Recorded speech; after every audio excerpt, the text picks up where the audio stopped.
insignificant, but it's actually pretty bold and pretty dramatic. It's something that requires courage. We light a flame within a chalice. And that act requires courage because it forces us to stand before the light so others can see us in our fullness. And as we light that flame within that symbol of covenant, we proclaim our commitment to one another as we share words from the global scripture.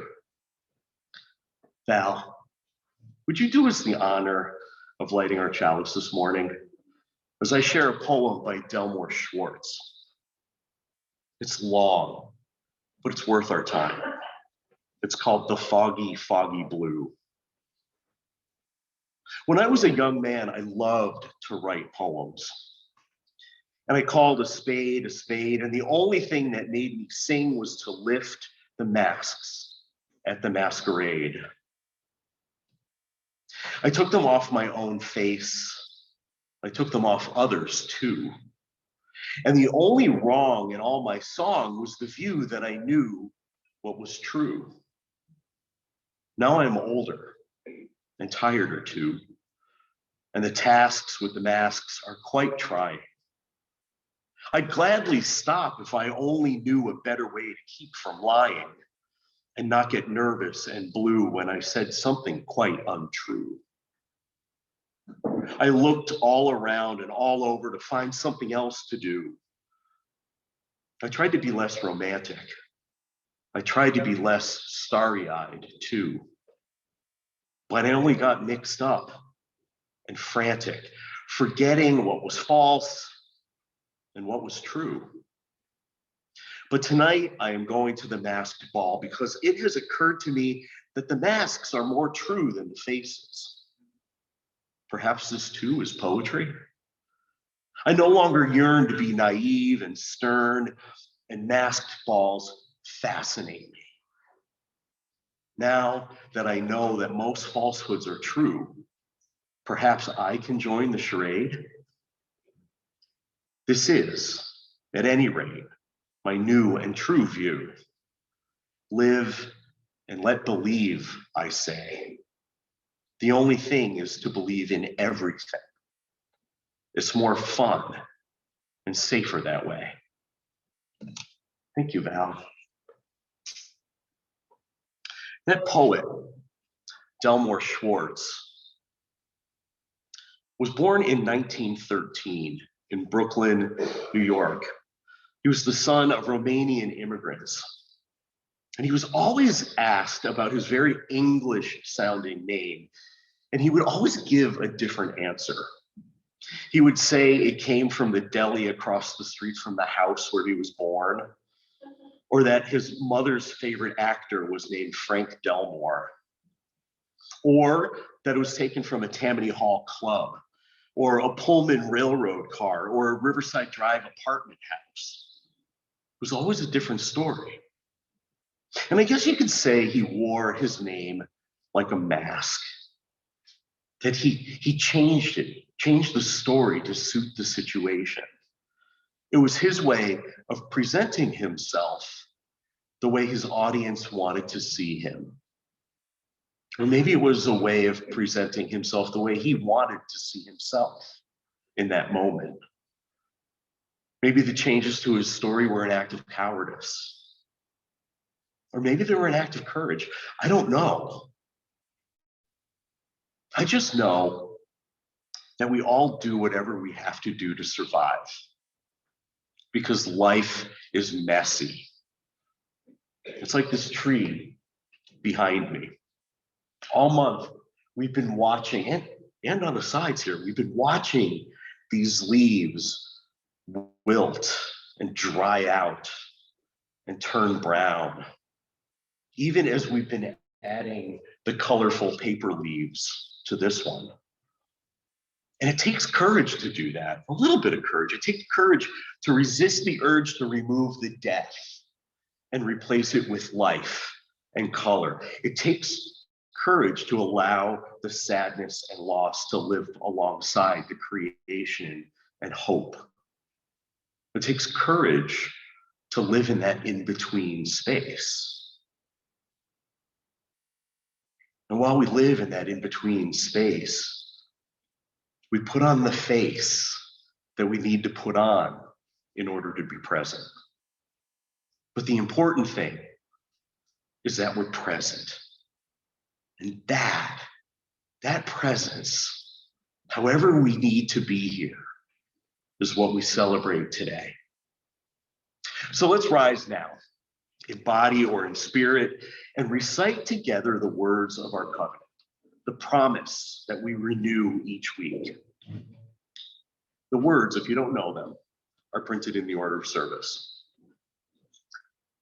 Love is the spirit of this congregation, and service is its prayer.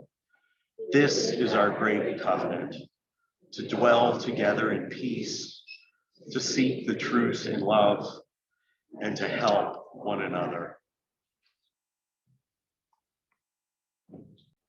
This morning's reading is called We Wear the Mask by Paul Laurence Dunbar.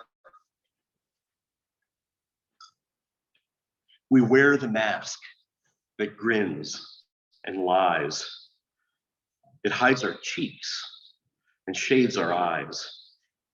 This debt we pay to human guile, with torn and bleeding hearts we smile, and mouth with myriad subtleties.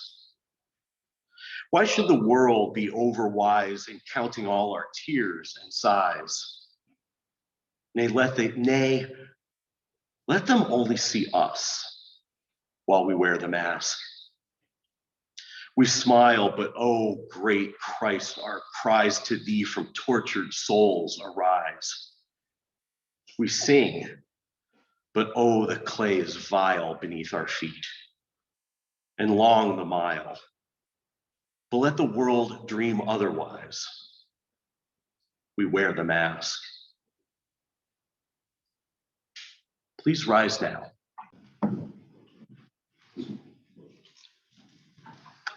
So what's the verdict on this mask? Thumbs up. Pretty universal thumbs up. I think it's kind of creepy, right? And maybe that's part of what's so great about it. I found it last week in this high-end shop of handmade masks on Bourbon Street in New Orleans. And it's the same place I found this cat mask over 20 years ago. I think partly it's creepy because of the smarmy smile, you know, the pointy nose and the protruding chin. It kind of reminds me of Snidely Whiplash or the Joker from Batman or any number of cartoon villains. But partly it's creepy because it covers the lower half of the face.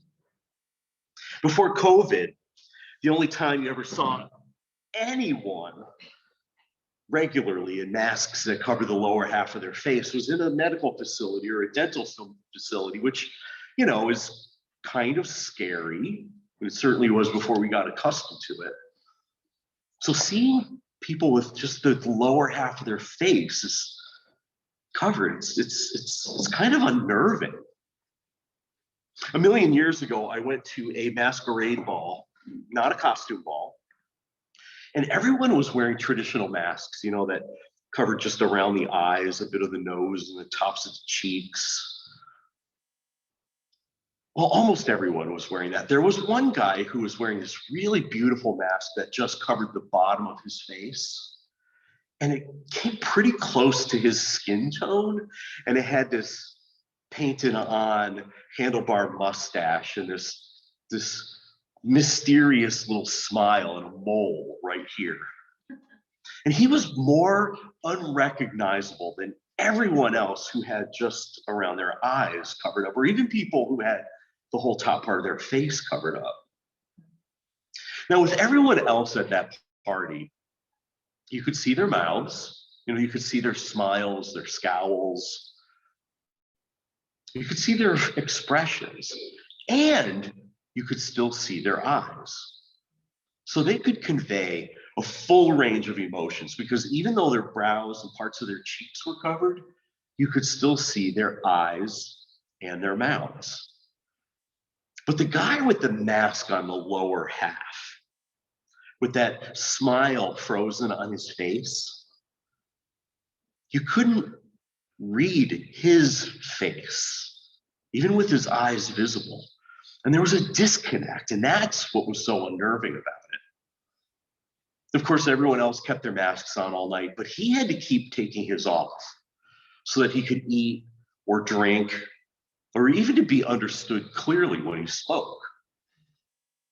And all night, he was going through exactly what we've been going through since the beginning of the pandemic, right?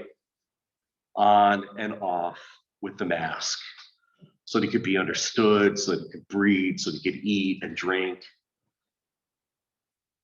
But even way before the advent of these things, that mask on the lower part of the face made me realize something that night.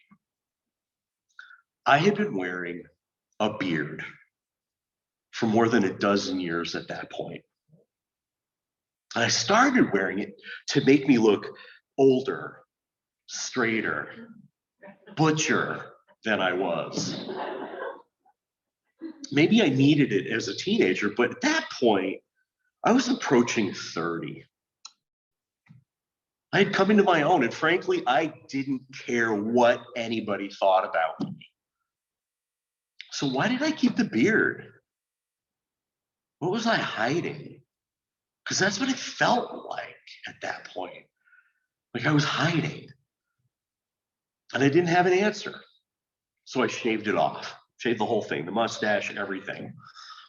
And pretty quickly, I learned that I didn't have to hide anymore, but I really liked having the option.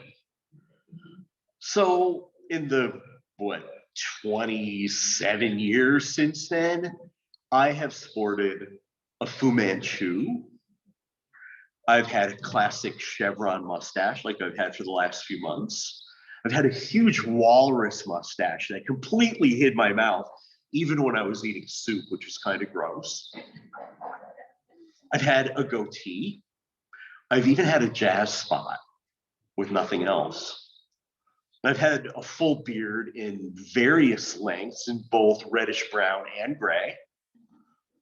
And for a couple of years, I even had a monkey tail, which came down like this and didn't connect. It looked like a monkey was sitting on top of my head, and the tail came like this.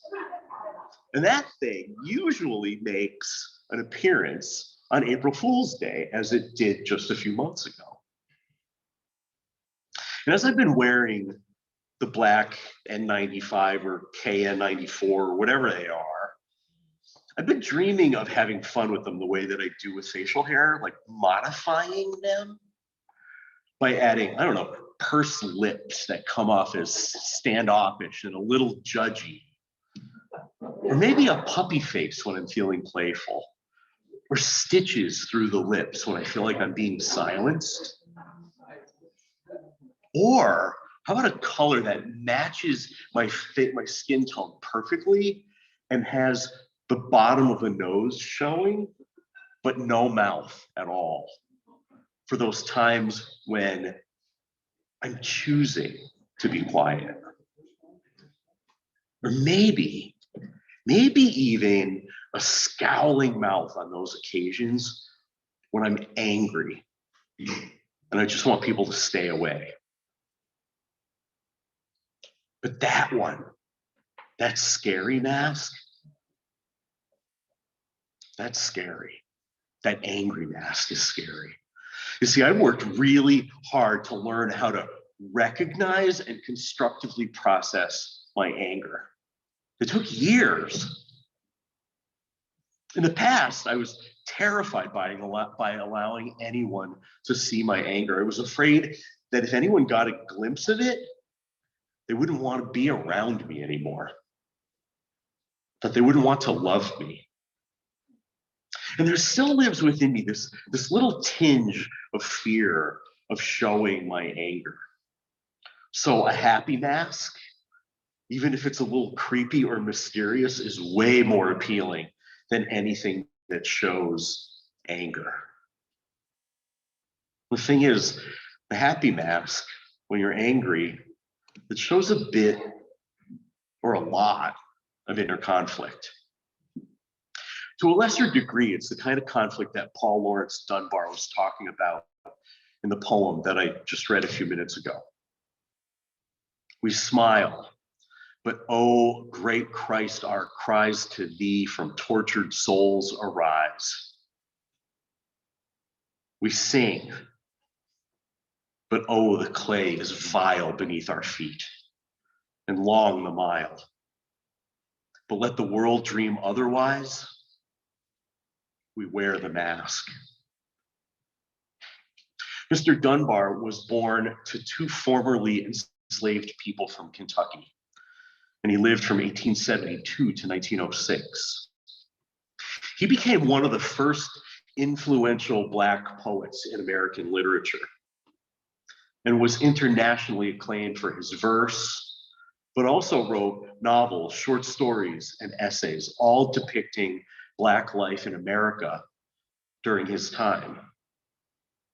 And to be Black in America, then or now, where the expression of any kind of anger or, God forbid, righteous indignation can get you killed, it seems like you'd always have to wear a smile, no matter how phony, no matter how painful. The choice is to wear the mask the white world wants to see or risk violent repercussions. Friday night, Joe and I went to see the movie Till, which was released a couple weeks ago. It's a story we should all be familiar with, the real-life 1955 murder of Emmett Till, a Black 14-year-old from Chicago who went to Money, Mississippi to visit family.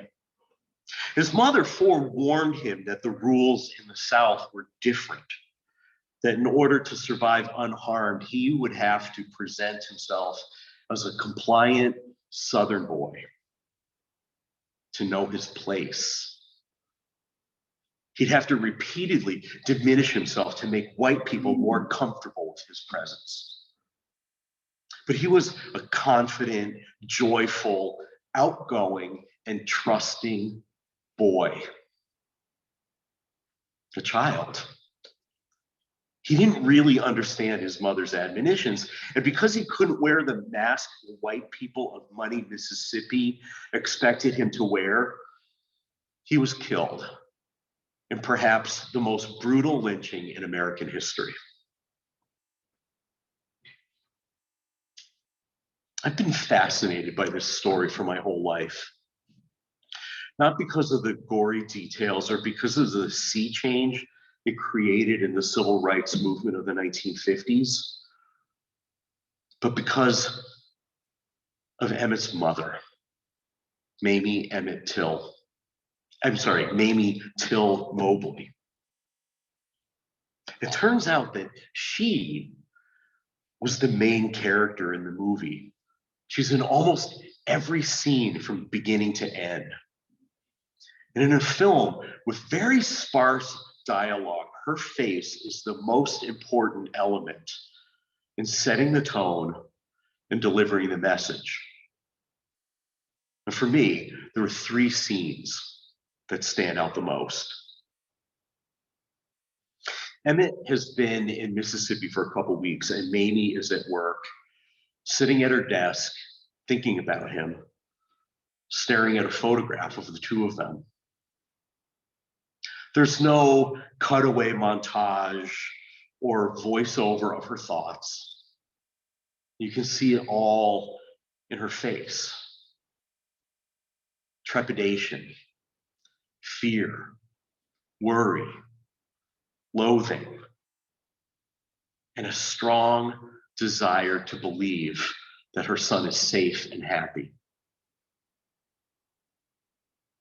Later, Mamie asks her father and the funeral director to leave the room so she can be alone with her son's brutally disfigured body. On her face, horror, grief, agony, empathy, pain, tenderness, rage. curiosity, and love. Above all, love.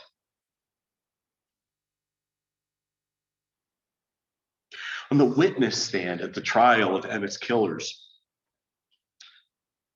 she's asked how she knows that the bloated and decomposing corpse is in fact her son. And the entire history of humanity shows on her face as she describes how a mother knows.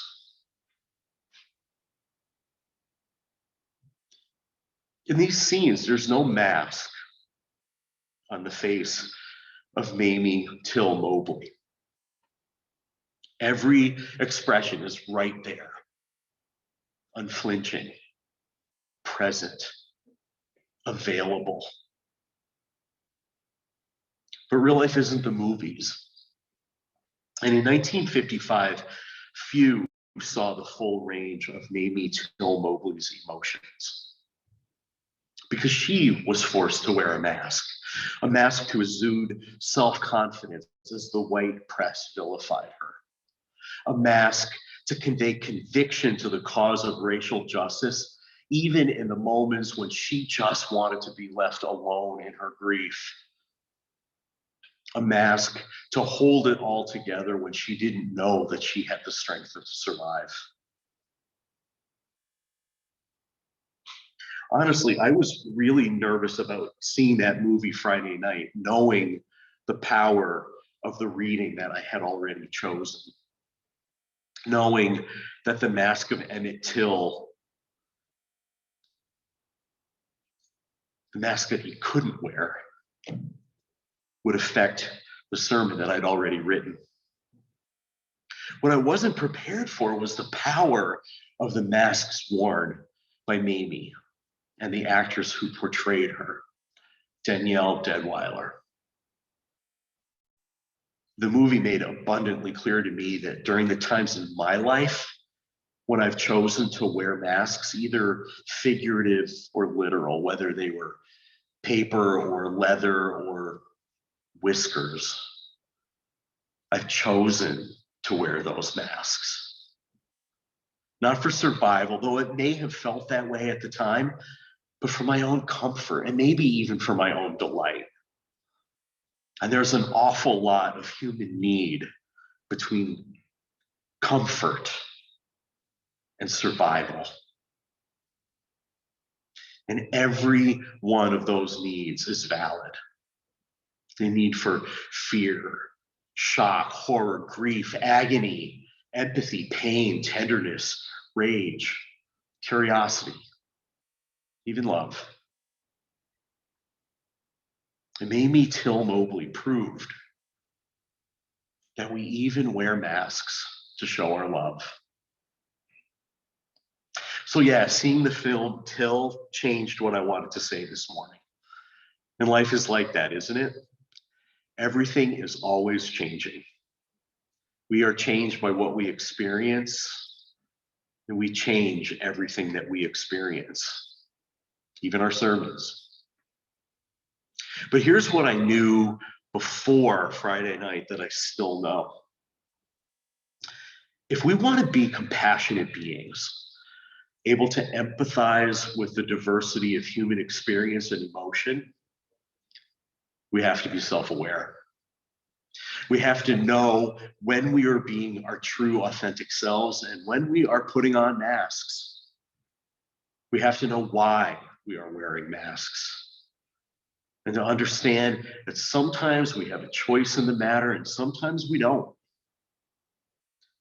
And that some people rarely have a choice if they want to survive. Some always have to wear a mask. And I also know this. If we're to fulfill our destiny to do our best to make the world more just, more equitable, more kind, we can't live in a constant state of outrage. We have to find time to enjoy ourselves, to relax, and to be our full selves in the safe companionship of people who love us, even as we remember the dead. People like Emmett and Mamie and our own friends and our own family. We need to put on the fun masks and eat pumpkin pie together.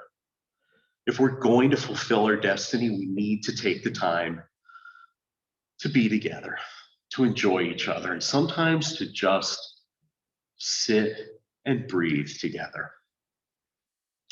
So before we show off our masks and eat together, let's do just that. Let's breathe meditatively in song.